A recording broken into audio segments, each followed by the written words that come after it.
এই মাসে আমার 15 দিন টিভিটা খারাপ ছিল, বুঝলি? তো তুই 100 টাকা নিয়ে যাবি এই মাসে।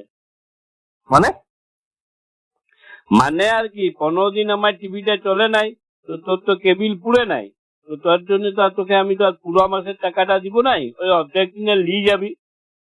কেবল লাইনে আবার এরকম হয় নাকি? তো তুমি টিভি দেখো না দেখো, তোমার যা প্যাকেজ সেটা তো লাগবে। ওটা পুরোপুরি কি হইলো? যখন প্যাকেজ ফ্যাকেজ কিছু নাই, মনে কর আমার যদি মনে কর ঘরে ফ্যানটা না চলে 15 দিন, তো আমার চললেও যা টাকা দিতে হইতো, আর না চললেও কি সেই তত টাকায় বিল দিতে হবে?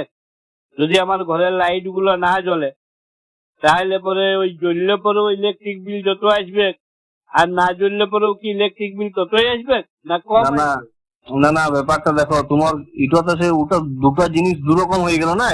মানে তোমার ইলেকট্রিকটা তোমার মিটারে পুড়ছে, কত হচ্ছে রিডিং হচ্ছে, সে রিডিং হিসাবে তোমার বিলটা হবে।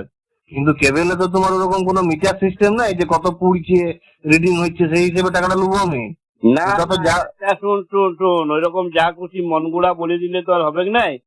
তুই একটা মিটার লাগাই দিবি, তো একটা সেট টপ বক্স, তোর তো গাদা গাদা টাকা নিলি, তো তোর সঙ্গে একটা মিটার লাগাই দিতে লাগিছি। তো ওটা ওরকম কেবেলে কোনো সিস্টেম নাই, মিটার নাই, তো আমি কোথা থেকে? সিস্টেম নিয়ে আসবি, মন গুড়া ওইরকম বলে দিলে তো আর হবে না, আমি শুনবো না, তুই 100 টাকা নিয়ে যাবি। আর একটা কথা শুন শুন, বলছি যে এই আমার 14 ইঞ্চি টিভি, আমারও 250 টাকা, আর আমার ভাইয়ের 52 ইঞ্চি টিভি, ওয়ারও 250 টাকা। আমি তোকে 250 টাকা দিব নাই, কম দিব। কেন লে বাবা? তো তোমার কেবিলে যেটা মাসে তোমার প্যাকেজ করা আছে ওটার সঙ্গে তোমার টিভি সাইজের কি সম্পর্ক? তো ছোট হইলো না বড় হইলো তার সঙ্গে তোমার? শুন, টিভির সাইজের সঙ্গে সম্পর্ক নাই। মনে কর আমার প্লাটিনাম হটভটিটা, ওইটা তো আমার যা তেল পুড়বে, আর আমার ভাইয়ের ওই ভুটকা মতন বুলেট গাড়িটাতে, ওইটা তো একই তেল পুড়বে। আমারটাতে তো কম তেল পুড়ে, এমনি কেবিলেও আমার কমেই কেবিল পুড়বে। আমি তোকে কম পয়সায় দেবো, তুই ওই 100 টাকায় নিয়ে যাবি। ওটা তোমার টাকা, তুমি সে দুটা জিনিস দুরকম আলাদা তুমি একসঙ্গে গুলাই দিচ্ছ।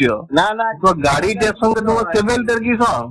সঙ্গ আছে, একটা সিস্টেমে তো আসতে হবে। তুই যা খুশি তাই বলে দিলেই হবে। আমার 14 ইঞ্চি একটু টিভিটা, আর ওর এত বড় 52 ইঞ্চি টিভিটা, দুজনাতে 250 টাকা। ওর বড় ভটভটিটাতে কত তেল পুড়ে জানিস? আর আমার প্লাটিনাটাতে 1 লিটার তেল পুড়লে 70 কিলোমিটার চলে যায়। তো ওইরকম বললে হবে না। বলি তুই যখন টাকাটা নিয়ে যাচ্ছিস, টাটকা ক্যালকুলেটর থুতু দিয়ে গুনিয়ে পড়ে, আর সব সিরিয়াল গুলো আর সব খবর গুলো সব তো বাসি পান্ত দেখাচ্ছিস। আজকে সন্ধ্যাবেলায় যেটা দেখাচ্ছিস, কাল সকালেও তাই দেখাচ্ছিস, দুপুরেও তাই দেখাচ্ছিস। তো বলি আমি পয়সা দিয়ে ওই সকল বাসি পান্ত জিনিস কেন দেখবো? ওটা বাসির তো, ওটা বাসির কি হইলো? ওটা পুনঃপ্রচার হয়, যারা ধরো সকালে দেখতে পাইলো না তাদের জন্য চ্যানেলের সুবিধাটা দেয় যে তারা যেন সন্ধ্যাবেলায় আবার দেখতে পায়। তাদের জন্য শুন, যারা দেখতে পেল না তার জন্য আমি কেন পয়সা দিতে যাবো? আরেকটা কথা বল, এবিপির জন্য তুই আলাদা টাকা লিছিস, আবার 24 ঘন্টার জন্য আলাদা টাকা লিছিস, আর খবর সব একই দেখাচ্ছে সব চ্যানেলে। তো তুমি বেশ কথা বলছো, তুমি একটা আলাদা আলাদা চ্যানেলের জন্য আলাদা আলাদা টাকা দিয়েছো, মানে তোমার খবরটা তো চেঞ্জ হয়ে যাবে না, পাল্টাই বলবে না, খবরটা তো একই আছে। কেন একই চাইবে? খেলে আমি আলাদা আলাদা পয়সা কেন দিই?